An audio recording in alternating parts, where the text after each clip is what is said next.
Pirtûka xwendinê Rûpel 6 ders 3a Hîndarî 4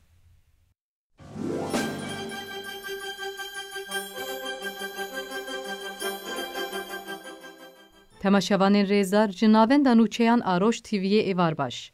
Niha em ê ji we re nûçeyên êvarê pêşkeş bikin, pêşî çend sernûçeyên me. Bi hezaran Kurd li dijî qedexeya zimanê Kurdî meşiyan, Parlamentoya Kurdistanê civîna xwe ya asayî li Hewlêrê pêkanî. Bedenên Amedê ji nû ve tên restore kirin. Şandeyeke ji Japonyayê hat serdana Hikûmeta Federal a Kurdistanê. Niha jî berfirêhiya nûçeyan. Nûçevanên me ji cûrbecûr bajarên Kurdistanê ragihandin ku îro bi hezaran Kurd qedexeya li ser zimanê Kurdî ku dewleta Tirk ev 85 salin dimeşîne protesto kirin.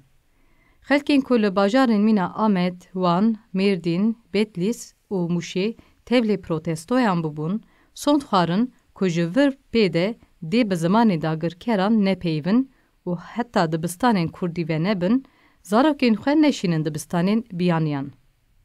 Parlamentoya Kurdistanê ya federal, îro bi beşdarbûna hemû endamên xwe ve civîna xwe ya asayî pêkanî.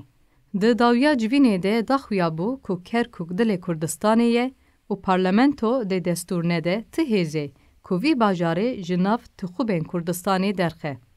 Şaredarê Amedê biryar wergirt ku bedenên Amedê yên dîrokî bên restore kirin.